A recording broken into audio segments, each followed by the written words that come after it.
Farm Bureau. Chris Lemonis joins us now, head baseball coach at Mississippi State. And, Coach, always appreciate a little bit of your time. Obviously, a tough weekend for your guys. I'm curious kind of where they are mentally right now and where you are and kind of working with them as you guys get back to work and have, I guess, 4 games over the next 6 days? I'm not a math guy, so I may not have gotten that exactly right. That's about right. I think you're about right. No, we just got off the practice field. Obviously disappointed. We knew how important this weekend was. Didn't play well. Just didn't play well. There's just no excuse about it. We got back out on the field today and worked and got a big game tomorrow night. We need to get a feel good in our program, and we're playing a tough team, so it's not like you got to go out there and beat these guys at Memphis and then head to Baton Rouge and play LSU. So we can't put our heads down. I've challenged the coaches and the players that we have to improve and play better. And we just, last 10 days, we just haven't played good baseball. And I haven't been able to put my finger on it. I know but it's a little bit of everything. And we just got to do a better job.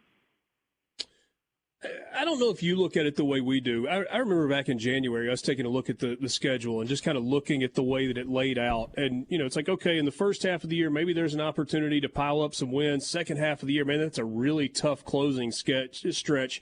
But when you're in the middle of it and you have a stretch like this where it's Tennessee on the road and then you get Arkansas at home, then you got to go to Baton Rouge, then you get A&M, is that just life in the SEC, or is that one of those where even you kind of sit back and like, wow, what a 12-game stretch to close it out?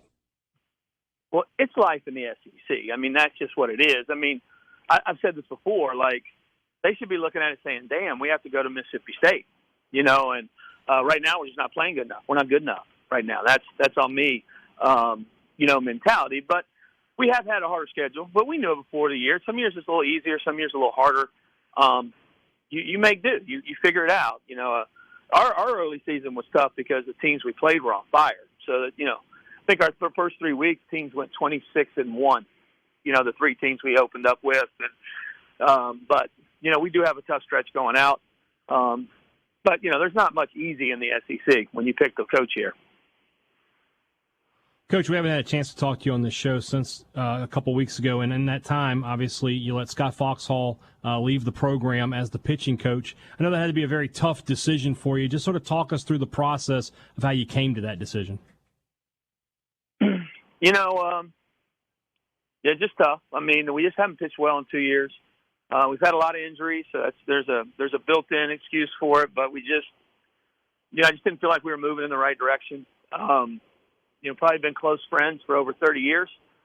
Families are close, won a national championship together. So, believe me, a lot went into it. Not to put him, it wasn't to make a scapegoat. That's not what it was. Some people act like that's what it was. It just, I feel like we had to move in a new direction. And, in defense of Fox, probably I've never seen him work as hard as he had this year, trying to do everything he can to get it done. And to start pitching it's been tough, and we haven't got it going. And the ones that we do have healthy, they're not pitching to their abilities. And I just, came to the conclusion after Tennessee that, we needed a change. It, came down to that. Not an easy day. Like I said, I know business is business, but friendships last a lifetime, and that's probably the hardest part about it. Is it's a really good friend and family that you've known for a while. And then, of course, this weekend, no interim pitching coach. You were out there making the mound visits and then making the decisions out there. Just from your perspective, how did that feel for you? It was fine. Probably the first couple innings of the first game, but I thought Cade pitched great. It just I sit there with Fox all day anyway. I probably had to do more of the advanced scouting, knowing everything. We have a committee of coaches that – development guys and analytics guys, and my catching coach, Chief, used to call his games in college. So, we have a whole group there working on it. I just told the pitchers today, it showed me the game micro, just because pitch to pitch, you're just so into pitch to pitch, and, making a pitch. And we just done a poor job of making pitches at right times. I mean, this weekend, I think yesterday we gave up 11 runs with 2 outs, and 9 of them came with 2 strikes. We just, I don't know if that's being scarred a little bit, not convicted enough just to be able to make a great pitch and throw a breaking ball in the dirt. Because, man, when guys have 2 strikes, the batting averages usually aren't real high. and we just had a tendency to give up some runs.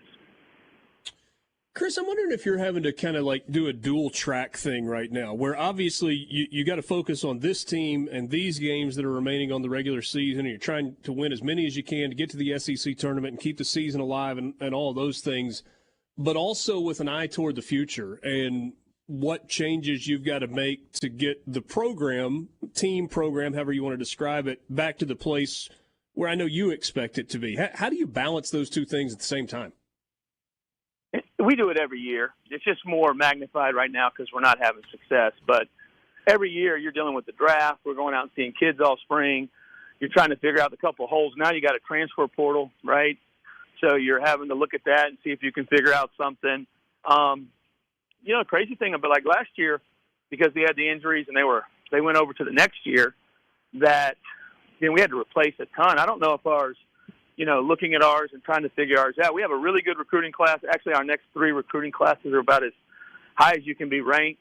We're having to sweat out some kids in the draft with this one right now, so we're having to spend some time and go see kids and do some stuff that way. But, and then we're actually a pretty young team right now, especially offensively, that you like to keep that group, moving forward because you feel like they could have a lot of success. And then we have, in our world, we have 4 or 5 guys that have been out all year with Tommy John that'll be back next year. So you add in those arms, it's 22-year-old arms that, have pitched in Omaha, have pitched, and I sat on all their bullpens today. They're great. They probably could pitch for us right now, but they're not eligible, just in terms of roster limits. I know I've got to be careful how I ask this. I'm sure you got to be careful how you answer it. But I am curious that the role that you found, or at least the role in the conversation that NIL is playing when you're talking to guys from a recruiting standpoint. I know you can't necessarily speak to that directly with recruits, but is that a conversation that's happening on a regular basis that maybe you never imagined would be happening?